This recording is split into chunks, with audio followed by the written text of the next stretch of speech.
কাফন জড়িয়ে ঘুরছেন কেন? আমি আসলে পাখিও জন্মাতে চেয়েছিলাম, ছোট্ট চড়ুই, শহরে ম্যাকপাই। বন্দুক আবিষ্কার হতে আর পাখিও জন্মাতে সাহস হলো না। মানুষ হয়ে জন্মে লাভ হয়েছে কোনো? এই জন্যই তো কাফন চাপিয়ে ঘোরা, বুক ফুটো হয়ে বাতাস বেরিয়ে যেতে পারে যখন তখন। গোলমেলে ট্রাফিক নিয়মে পিছে যেতে পারে গাড়ির চাকায়, যখন তখন মরো, যখন তখন বাঁচো।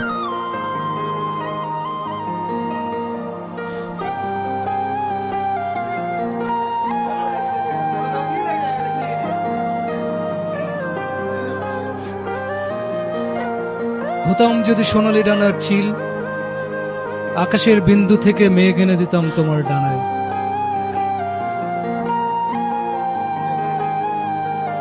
জীবনটা এমন কেন? তোমার শীতাতপ নিয়ন্ত্রিত মোটর জানে আমাকে নিয়ে দূরে কোথাও চলো, গান শোনাবো।